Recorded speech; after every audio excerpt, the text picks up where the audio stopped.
Hey everyone, it's Lynnea, and I have a video using the January Scrapping for Less Flavor of the Month card kit, and I'm going to be using the Banana Split Level. It comes with this coffee melt stamp set from Your Next Stamp, and it is just so super cute. I had to use it. So I stamped it onto a side folding A2 sized card. I gave you a quick shot at the markers I'm going to be coloring with, but as always, I will have a still photo of these markers on my blog and on the Scrapping for Less blog so that you can use these color combos if you like what I do.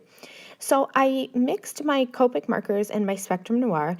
I just use whatever colors that I have. So my oranges here, I'm using Copic's YR07 and YR04, and I am just going to color in his little carrot nose. For the black, the coal buttons and his little hat, I find that black looks best when you use shades of gray. So I'm going to use N8 and I believe N6 as my lighter shade to blend out. And that way you kind of get this illusion of black, but it still has shadows. I apologize for the blurriness here. I didn't realize that my camera, when I filmed this portion here, kind of went blurry a little bit, but it will fix itself in the next frame you're going to see. So to make the white snowman, I use some N0 Copic marker and then blend it out with the colorless blender. And I only add the N0 where I think the shading should be. That way, you know, because a snowman is white, but I still wanted him to have some shadows. I didn't want him to be stark white. So I'm using some pinks, R85 and R83. And for his scarf and for the band on his hat, I'm just coloring in on the edges, and I will leave a highlight in the middle. Same thing for this mustard yellow color here.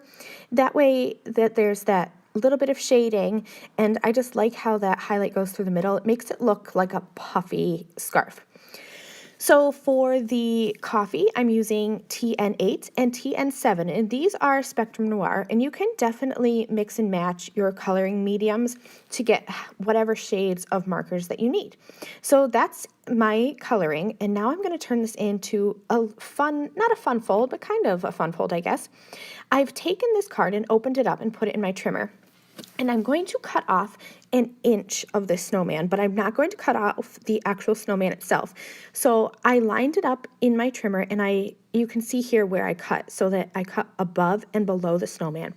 And now I'm going to use my scissors and go around and cut this out with a little bit of a white border, so that you're going to have the snowman and his little arm with the coffee cup overhanging, and it'll look like it's stamped on there but then die cut out, but I'm just using my scissors to do so. It's really easy, and I love see how it like pops out to the right. I just think it's super cute.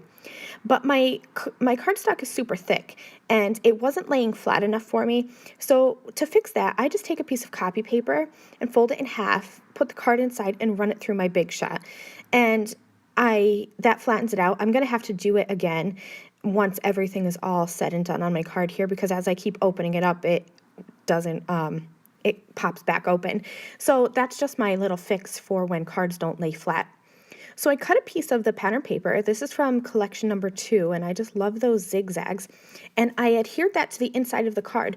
So now when the snowman overhangs, you get a peek of that cardstock, but then there's some design to the inside of the card as well. I added some Spectrum Noir glitter and some glossy accents, and this card is done. I encourage you to go over to my blog so you can see still photos and any other information that you might be looking for. Thanks so much. Bye.